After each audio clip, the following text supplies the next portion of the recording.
নমস্কার, আমি পৌলমী চক্রবর্তী। আজকে আমি দেখে নেব আপনার সাথে খারাপ করে তারা কেমন রয়েছে। আপনার সাথে যারা বা যে মানুষ খারাপ করেছে তারা কেমন রয়েছে। এই রিডিংটাকে ক্লেম করার জন্য অবশ্যই লাইক, শেয়ার, সাবস্ক্রাইব করতে হবে। ফেসবুকে দেখলে ফলো করতে হবে। চলুন দেখে নেওয়া যাক তারা কেমন আছে।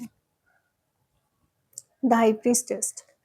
আমি দেখছি অনেকেই কিন্তু প্রচন্ড পরিমাণে সিক্রেটিভ ব্যাপার রয়েছে।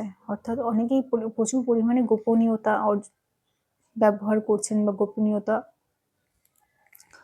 অবলম্বন করছেন। কারণ আমি দেখছি অনেকের ক্ষেত্রেই কিন্তু যারা আপনার খারাপ করেছেন, তারা কিন্তু অনেকেই গোপনে খারাপ থাকতে শুরু করেছেন।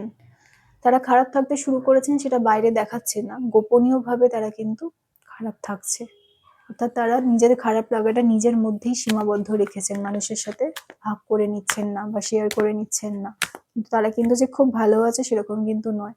আমি অনেকের ক্ষেত্রেই দেখছি যারা আপনার সাথে খারাপ করেছে তারা অন্যের দয়া দাক্ষিণ্যে বেঁচে রয়েছে। মানে অন্যর থেকে কিছু তাকে চাইতে হচ্ছে, চেয়ে তাকে বাঁচতে হচ্ছে। সেটা অর্থ নাই হতে পারে, সেটা যেকোনো কিছু হতে পারে। মানে অন্য মানুষটা কি বলবে বা অন্য মানুষটা কি করবে তার উপরে নির্ভর করে কিন্তু তার জীবন, তার ভালো থাকা, তার সুখ নির্ভর করছে। এই ধরনের পরিস্থিতিতে কিন্তু রয়েছে। অন্য মানুষ দয়া করবে কিনা, আমি আবারও বলছি এটা কিন্তু আর্থিক নাও হতে পারে। অর্থনৈতিক দিক সাহায্যও হতে পারে, আবার নাও হতে পারে। ধরুন অন্য মানুষটা তাকে কি বলবে, তাকে কি করবে সেই যে ভাবনা চিন্তা সেইটা কিন্তু অন্যের দয়া বা অন্যের মতি গতির ওপর নির্ভর করে সেই মানুষটাকে চলতে হচ্ছে, যে মানুষটা আপনার সাথে খারাপ করেছে, যেটা একেবারেই কাম্য না। একটা স্বাধীন মানুষ অন্যের চিন্তা ভাবনা বা অন্যের দয়া দাক্ষিণ্যের ওপর কিভাবে থাকতে পারে, কিভাবে চলতে পারে, এই ধরনের পরিস্থিতি একেবারেই কাম্য না কারোর জন্য।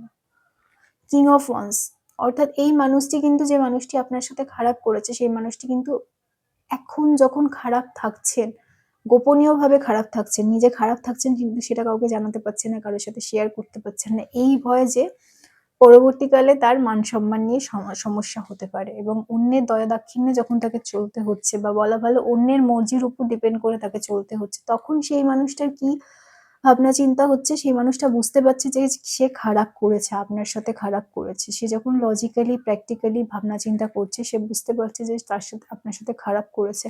কিন্তু সেইটা কোথাও না কোথাও তার, আমি দেখছি এখন আর তার সেই জায়গাটা নেই, যে সেই মুখটা নেই যে সে ক্ষমা চাইবে এসে, বা ক্ষমা চাইলেও খুব বেশি কিছু পরিবর্তন হবে না, এরকম কিন্তু ভাবনা চিন্তা আমি দেখছি এই মানুষটার মধ্যে কাজ করছে। সেই জন্যই কিন্তু এই মানুষটা নিজে থেকে এসে ক্ষমা চাইছে না বা নিজে থেকে এসে কোনো স্টেপ নিচ্ছে না বা কোনো কাজ করছে না। যে মানুষটার কথা আমি বলছি বা যে মানুষটার আমি রিডিং করছি আপনার এই মুহূর্তে, সেই মানুষটা কিন্তু সমস্তটা ভুলটা বুঝতে পারলেও ক্ষমা চেয়ে নেওয়ার মতো সৎ সাহস বা ক্ষমা চেয়ে এগিয়ে যাওয়ার মতো যে ব্যাপারটা, সেইটা কিন্তু তার মধ্যে সেই সদ্বুদ্ধির কিন্তু